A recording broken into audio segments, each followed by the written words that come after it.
Assalamualaikum warahmatullahi wabarakatuh. Perkenalkan, nama saya Nur Rahma dari kelas C, Prodi Bimbingan dan Konseling, Angkatan 2023.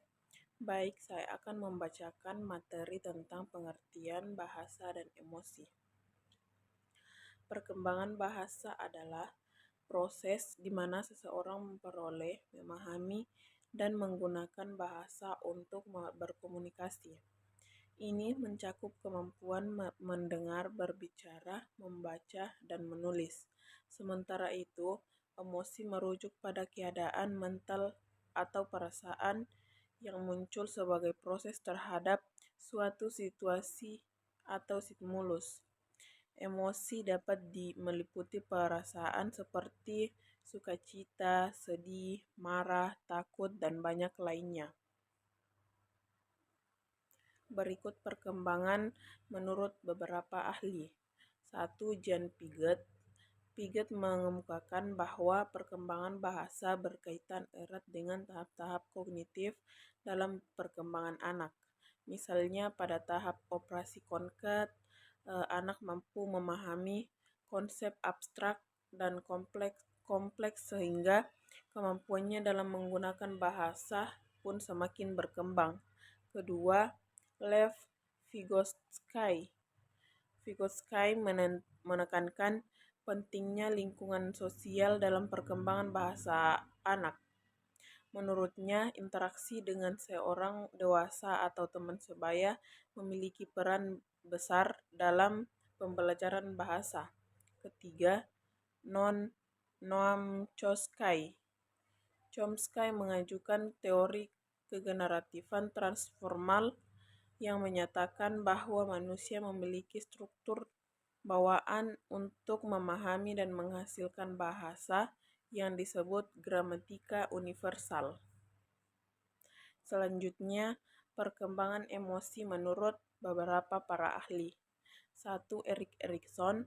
Teori psikososial. Erikson menyatakan bahwa individu melewati serangkaian tahap perkembangan psikososial yang mempengaruhi perkembangan emosional.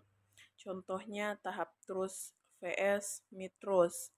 Di awal kehidupan dapat berdampak pada perkembangan anak percaya diri dan kepercayaan kepada orang lain. Kedua, Paul Ekman. Ekman dikenal dengan teori tentang ekspresi emosi universal. Menurutnya, terdapat ekspresi emosi yang diakui secara universal di berbagai budaya manusia. Ketiga, Daniel Goleman. Goleman memperoleh konsep kecerdasan emosional dan mengemukakan bahwa kemampuan untuk memahami dan mengelola emosi memiliki dampak besar pada keberhasilan dan kesejahteraan individu. Selanjutnya, tahap dan periode perkembangan bahasa dan emosi. Perkembangan bahasa meliputi yaitu 1. Pralinguistik 0-8 bulan. Kedua, tahap awal percakapan 8-18 bulan. Ketiga, tahap kosakata terbatas 18-24 bulan. Keempat, tahap tata bahasa awal 2-3 tahun. Kelima, tahap tata bahasa lanjutan 4-5 tahun. 6. Perkembangan literasi 6 tahun ke atas. Adapun perkembangan emosi yaitu 1. Peranan dasar 0-6 bulan. Kedua, tahap pengenalan ekspresi 6-18 bulan. Ketiga, tahap emosi dasar 18-3 tahun. 4. Tahap emosi yang lebih kompleks 3-6 tahun. Tahap penerimaan sosial yaitu 6 tahun ke atas. Selanjutnya, faktor-faktor yang mempengaruhi perkembangan bahasa dan emosi. Berikut faktor-faktor yang mempengaruhi perkembangan bahasa yaitu 1. Stimulus lingkungan. Kedua, interaksi sosial. Ketiga, genetika dan faktor biologis.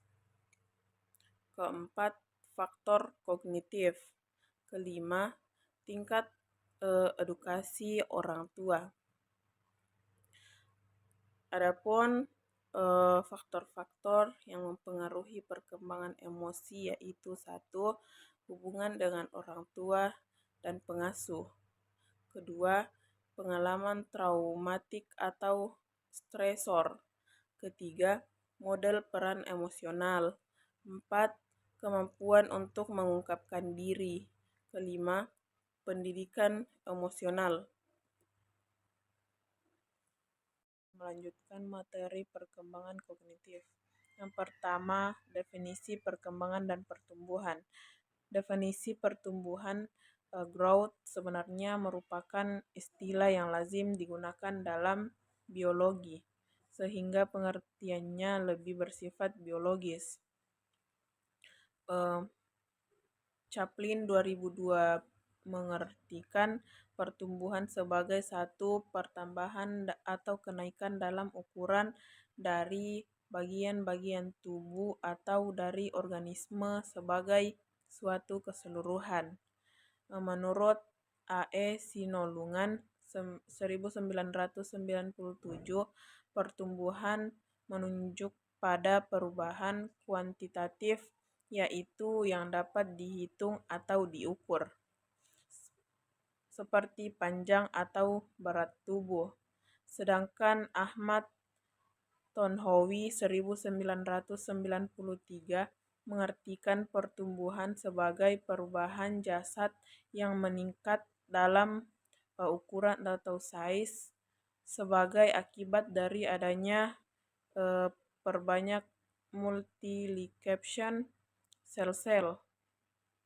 Dalam Saputra N.A. dan Munaf Y 2020, dari beberapa pengertian di atas dapat dipahami bahwa istilah pertumbuhan dalam konteks perkembangan merujuk pada perubahan-perubahan yang bersifat kuantitatif, yaitu peningkatan dalam ukuran dan struktur, seperti pertumbuhan badan, pertumbuhan kaki, kepala, jantung, paru-paru, dan sebagainya. Selanjutnya, perkembangan kognitif. Kognitif adalah kemampuan berpikir pada manusia. Menurut Terman, kemampuan kognitif adalah kemampuan berpikir abstrak. Sedangkan Colvin menyatakan kemampuan kognitif adalah kemampuan menyesuaikan diri dengan lingkungan. Hood menyatakan kemampuan kognitif merupakan kemampuan memproses informasi yang diperoleh melalui indera. Sedangkan Gardner menyatakan kemampuan kognitif adalah kemampuan menciptakan karya. Selanjutnya, perkembangan kognitif menurut para ahli. Yang pertama, perkembangan kognitif Jean Piaget. Teori perkembangan kognitif Piaget mencoba menjelaskan bagaimana seseorang anak beradaptasi dan menginterpretasikan objek-objek dan kejadian-kejadian di lingkungannya. Misalnya, bagaimana anak belajar berfungsi dari benda-benda di sekitarnya seperti alat permainan, benda-benda di sekitar rumah, makanan, objek sosial, dan sebagainya. Yang kedua, perkembangan kognitif Vygotsky. Menurut pandangan Vygotsky, perkembangan kognitif menekankan pada pengaruh budaya. Vygotsky berpendapat fungsi mental yang lebih tinggi bergerak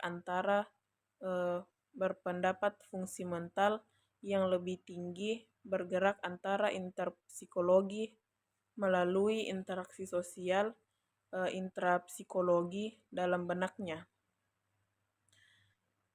Internalisasi dipandang sebagai transformasi dari kegiatan eksternal ke internal. Ini terjadi pada individu bergerak antara interpsikologi dan intrapsikologi dalam diri individu. Selanjutnya, faktor-faktor perkembangan kognitif. Yang pertama, faktor internal, yaitu faktor yang mempengaruhi perkembangan kognitif dari dalam diri seseorang tersebut. Beberapa hal yang menjadi faktor internal perkembangan kognitif adalah: satu, faktor bawaan atau hereditas. Faktor bawaan atau hereditas keturunan, kepercayaannya bahwa setiap anak yang dilahirkan memiliki faktor-faktor bawaan sejak lahir yang tidak akan mempengaruhi lingkungan yang ada di sekitarnya. Bagian B, faktor dari kematangan organ tubuh anak. Jadi semakin bertambah usia anak, maka tentunya organ-organ yang ada pada diri anak itu akan ikut berkembang pula secara kualitas dan kuantitas. Bagian C, talents atau interest atau bakat dan minat anak. Bakat ialah potensi bawaan yang sudah dimiliki anak sedari lahir, namun masih perlu untuk ditingkatkan lebih lanjut.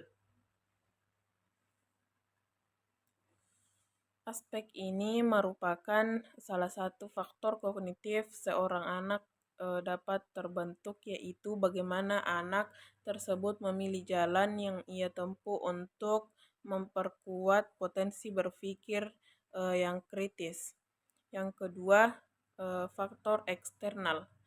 Faktor eksternal adalah hal-hal dari luar seseorang yang membawa pengaruh pada perkembangan kognitif.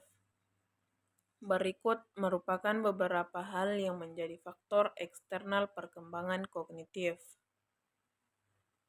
Yang pertama, faktor lingkungan. Seorang anak dilahirkan layaknya kertas yang belum ternoda sama sekali. Tetapi kertas tersebut lama-kelamaan akan mulai dipenuhi dengan tulisan sesuai perkembangannya. Bagian B, faktor pembentukan.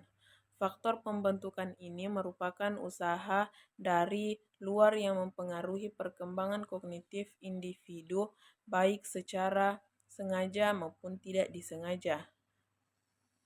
Selanjutnya bagian C, faktor kebebasan. Faktor kebebasan ini menyatakan bahwa manusia bebas berpikir, yang artinya individu bisa menentukan metodenya dalam menyelesaikan problem yang sedang dihadapi. Biasanya faktor ini erat berkaitan dengan bagaimana pola asuh orang tua atau pendidik pada si anak.